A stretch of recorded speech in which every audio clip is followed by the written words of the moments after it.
செய் கைது செய் கைது செய் கொலைகாரனை கைது செய் தமிழக அரசு நீதி வேண்டும் தமிழக அரசு நீதி வேண்டும் காவல்துறை நடவடிக்கை காவல்துறை நடவடிக்கை கைது செய் கொலைகாரனை கைது செய் கைது செய் கைது செய் கொலைகாரனை கைது செய் தமிழக அரசு நீதி வேண்டும் தமிழக அரசு நீதி வேண்டும் காவல்துறை நடவடிக்கை.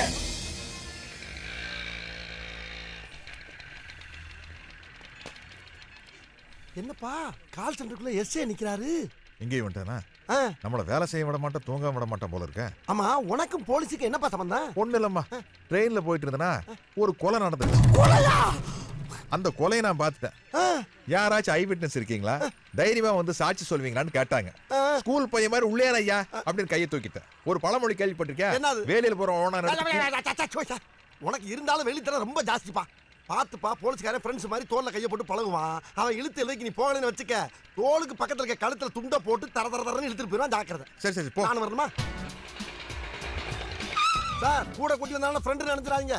பஸ் காசு இல்லாம ரோட்ல அனாதை அன்னைக்குன்னா பாவம் இறக்கப்பட்டு கூட்டி வந்தேன். அங்க என்னமோ பேசிக்கிட்டு இருந்தியா? தேங்க்ஸ்னாரு, பரவாயில்லன்னு சொன்னேன் சார். அவ்வளவு நேரம் இவ்வளவுதான் பேசிக்கிட்டு இருந்தியா? யோ, இவன் மூஞ்சியே சரியில்லை, அட்ரஸ் வாங்கி வச்சுக்க. ஏய், அட்ரஸ் சொல்லு. அட்ரஸா? பிசி அனுப்பிட்டோனே தேடி வரச்சனே 10 ரூபாயா சொன்னாங்க.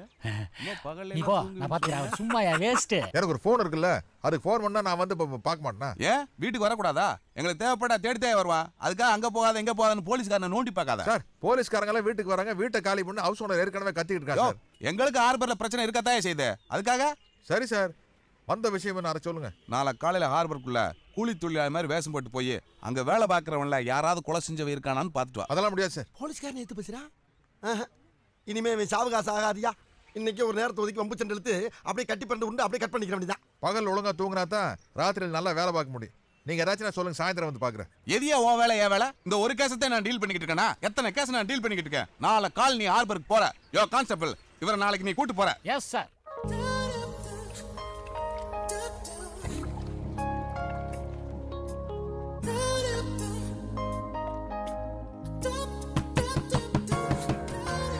யோ, யார் அது? கனவா? சரி சரி சரி சரி சரி.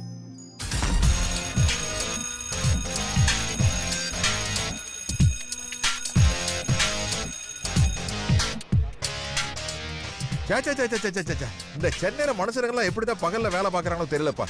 ஒட்ட வெயில், கையில கொப்பளம் கொப்பளமா வந்துரும் போல இருக்கு. ஆண்டதான் ராத்திரில முடிச்சுக்க. நீ எப்படி முடிச்சுட்டு இருக்கப்போ? லோல்லு. சரி, டீ டைம் பெல் அடிச்சிட்டாங்க. லேபர்ஸ்லாம் கேண்டீனுக்கு வருவாங்க. வந்த வேலையை பாப்போம், வா வாட்ச் பண்ணுவோம். வாட்ச் பண்றதுக்கு நீ என்ன டைட்டானிக் கம்பெனி ஓனரா? இத பாரு, நான் உழவு பார்க்க வந்திருக்கேன், நீ என் கூட வந்திருக்கிற எடுப்பு. எடுப்பு நானா? சரி சரி வா போங்கடே. சென்னை துறைமுக தொழிலாளர் போராட்டம் எதிரொலி தொழிற்சங்க தலைவர் கிருஷ்ணமூர்த்தி கொலையை விசாரிக்க சேத்துப்பட்டி எஸ்ஐ சுந்தரமணி தலைமையில் தனிப்படை அமைக்கப்பட்டது. எப்படி நம்ம போராட்டம்? சுந்தரமணி சாதாரண இல்லையா, மிகப்பெரிய ஆளு. போன வருஷம் மயிலாப்பூர்ல சாமிக்கா சார் எப்படி டீல் பண்ணது இல்ல, பின்னி படல் எடுத்துருவாரு.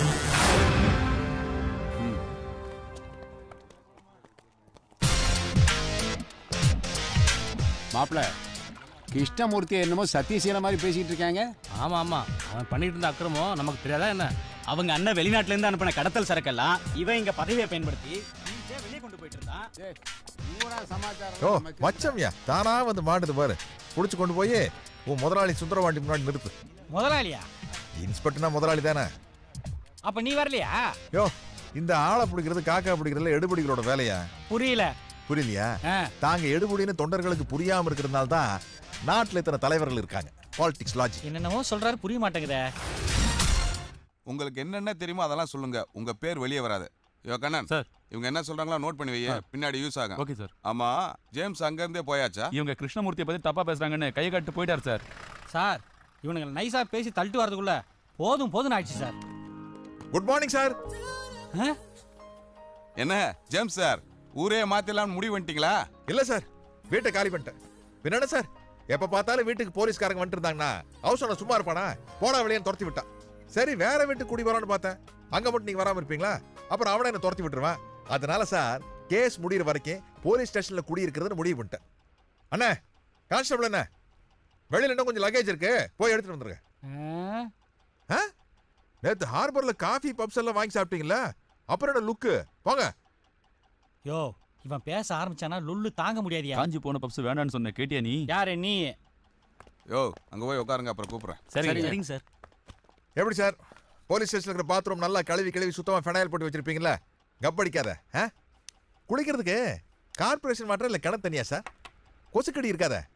சரி எப்படி இருந்தாலும் அட்ஜஸ்ட் பண்ணிக்க வேண்டியதானே, ஏன்னா வாடகை கிடையாதுல்ல சார். இனிமேல் நம்ம address James care of Sundarapandian constable, sorry inspector, F5 police station, Chetpet, Chennai. Constable sir, இந்த இன்ஃபார்மர் ஐஸ்வர்யா வர சொல்லியா? எதுக்கு சார்? நம்ம கமிஷனர் விஜயகுமார் சார் வீரப்பனை பிடிக்கிறக்க அவன் பொண்டாட்டி வீரலட்சுமி இல்ல, முத்துலட்சுமி சார். ஏதோ ஒரு லட்சுமியா, அவங்கள கோயம்புத்தூர் பிரியா வீட்டுல தங்க வச்சார்ல, அது மாதிரி நான் ஒரு பிளான் பண்ணிருக்கேன். அறிவு சார். சார் ஏன் பஞ்சாயத்தே முடியல, அதுக்குள்ள அடுத்த பஞ்சாயத்துக்கு போயிட்டீங்களா? ஜேம்ஸ் சார், சார் எதுக்கு? அதான் நம்ம 2 பேரும் ஃப்ரெண்ட்ஸ் ஆயிட்டோம்ல, பேர் சொல்லியே கூப்பிடலாம். ஜேம்ஸ், உன்னால எனக்கு ஒரு காரியம் ஆகணும். சொல்லு சுந்தரபாண்டி. ஆரம்பிச்சிட்டான்டா. அந்த பொண்ணு வரட்டும், மொத்தமா சொல்றேன். யோ, அந்த பொண்ணு எங்க இருக்கான்னு போய் பாருயா. ஜேம்ஸ், நான் சொன்ன இன்ஃபார்மர் ஐஸ்வர்யா இவங்க தான். ஹலோ. செமையா இருக்கு போ. கொலையான கிருஷ்ணமூர்த்தியோட எதிர் வீட்டுல நீங்க 2 பேரும் தங்கி அவங்க கூட நெருக்கமா பழகி உளவு பாக்குறீங்க. என்ன சுந்தரபாண்டி, ஒரு டீனேஜ் பையனை ஒரு டீனேஜ் பொண்ணு என்னன்னு சொல்லிட்டு ஒரு வீட்டுல தங்க முடியும்? அண்ணன் தங்கச்சின்னு தங்குங்க. அண்ணன் தங்கச்சியா? கை கொட்டி சிரிப்பார்கள், ஊரார் சிரிப்பார்கள். என்ன சுந்தரபாண்டி ஆரம்பத்திலே சொதுப்புற? இப்போ அண்ணன் தங்கச்சின்னு சொல்லிட்டோம்னு வச்சுக்க, அதுக்கு ஒரு அப்பா அம்மா தாத்தா பாட்டி குடும்பம் குலம் கோத்திரம் லொட்டு லொசுக்கு எல்லாம் வேணும். ஆனா புதுசா கல்யாணமான புருஷன் முண்டாட்டின்னு சொல்லிட்டோம்னா எல்லா விதத்திலையும் சௌரியமா இருக்கு. ஏய், மனசுல ஒன்றும் திருட்டு புத்தி கிடையாதுப்பா. லாஜிக் கரெக்டா இருக்குமேன்னு சொல்ல வரேன். இல்ல ஐஸ்? என்னது ஐஸா? ஆமா, ஐஸ்வர்யானா இவ்வளவு பெரிய பேரா இருக்குல்ல. ஐஸ் அப்படின்னா ஷார்ட் அண்ட் ஸ்வீட்டா இருக்குல்ல. That's what I say like that. இது நல்லா இல்ல, ஆனா நீ சொன்ன லாஜிக் நல்லா இருக்கு. நானும் அதான் நினைச்சேன். ஆனா ஒய்ஃபா நடிக்கிறதுக்கு நீங்க ஒத்துக்குவீங்களோ ஒத்துக்க மாட்டீங்களோ சந்தேகத்துல தான். நடிப்பு தானே சார். இந்த ஆள் என்ன பண்ணிட்டு போறாரு? நான் சிரிச்சு பேசினா ஸ்னேகா, அதுவே சீரி பஞ்சா விஜய் சாந்தி. பட் ஒன் திங், இந்த ஆள் நான் சொல்றபடி எல்லாம் கேட்கணும். என்னங்கடா அது கொடுமையா இருக்குது. பொண்டாட்டியா நடிக்க வரவங்க கூட புருஷனை அடக்கி ஆளணும்னு நினைச்சா அப்படி. பொம்பளைங்களாம் அப்படித்தான் போல இருக்கு. யோ, நீ அடங்கிதான் போகணும். ஏன்னா நான் உளவு பாக்குறதுல எக்ஸ்பர்ட். ஆமா, உழவு பாக்குறது ஒட்டு கேட்கறதுல பொம்பளைகளை கை வந்த கலை தானே. யோ, இதுக்குதான்யா நான் ஆம்பளைங்களை மதிக்கிறதே இல்ல. சுந்தரபாண்டி கூட ஆம்பளை மதிக்க மாட்டியா அவர்? நீ சும்மா ஜேம்ஸ், கொஞ்சம் விட்டு கொடுத்தேன் போயா. அந்த பொண்ணு ரொம்ப புத்திசாலி பொண்ணு, 2-3 கேஸ்ல எங்களுக்கு ஹெல்ப் பண்ணிருக்கா. சார், எனக்கு இந்த பொம்பளை ஃபர்ஸ்ட் லுக்லயே பிடிக்கல சார். இருந்தாலும் நாட்டுக்கு சேவை செய்யலாங்கிறதுக்காக ஒத்துக்கலான்னு இருக்கேன் சார். நானும் அப்படிதான் சார். அந்த எதிர் வீடு ரெடியா இருக்கு.